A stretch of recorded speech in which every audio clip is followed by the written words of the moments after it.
Tonight, Walter De Leon is telling his story exclusively to Eyewitness News reporter Miriam Hernandez. And we have a warning. The video could be disturbing to some viewers.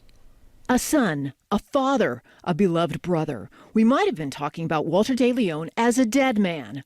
What are the odds, after all, to be shot in the head by an LAPD officer and survive? What hurts? My head, my heart. But I'm thankful that I'm still alive. Alive after a 2-week coma, 4 surgeries, brain damage. We will show you the disturbing head wound in a moment because his mother wants it exposed. What De Leon wants exposed is a message. Is it my words don't go, are not said in vain, that something does happen.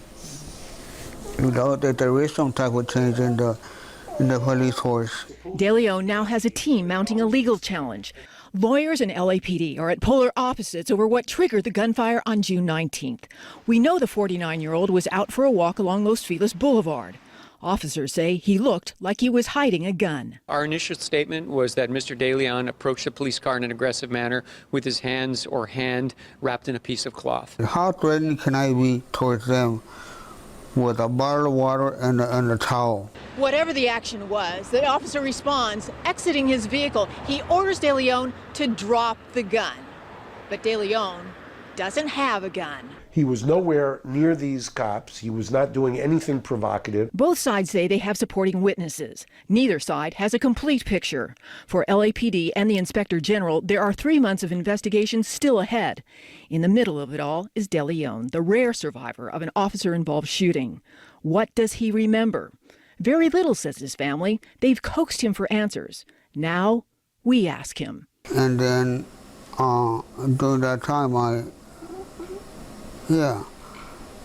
needed help. And I was going to ask the police something, and I had a towel so I could, dry my forehead.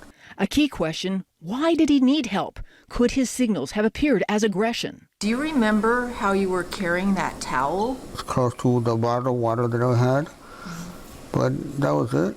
Nothing specific. De Leon believes more officer training could have spared him. You can see as his helmet is removed. He lost one eye. Hearing on one side is gone. At the family apartment, it's a struggle for his mother and sister to care for him. He can't go to the restroom by himself.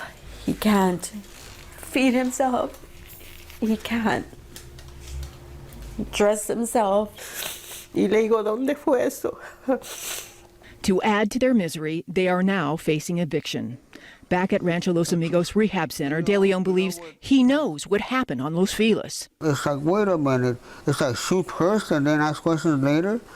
Oh, he's dead. He's not going to say anything. That's the motto. That's what they call to protect and serve. Come on. Again, he ponders the judgment calls that day. His tone changes. I wouldn't want to be an officer. It's tough. On-the-spot decision, and it's got to be the right one. But anyways, you get training, and if you don't have it, then you ask for it. Miriam Hernandez, ABC 7 Eyewitness News.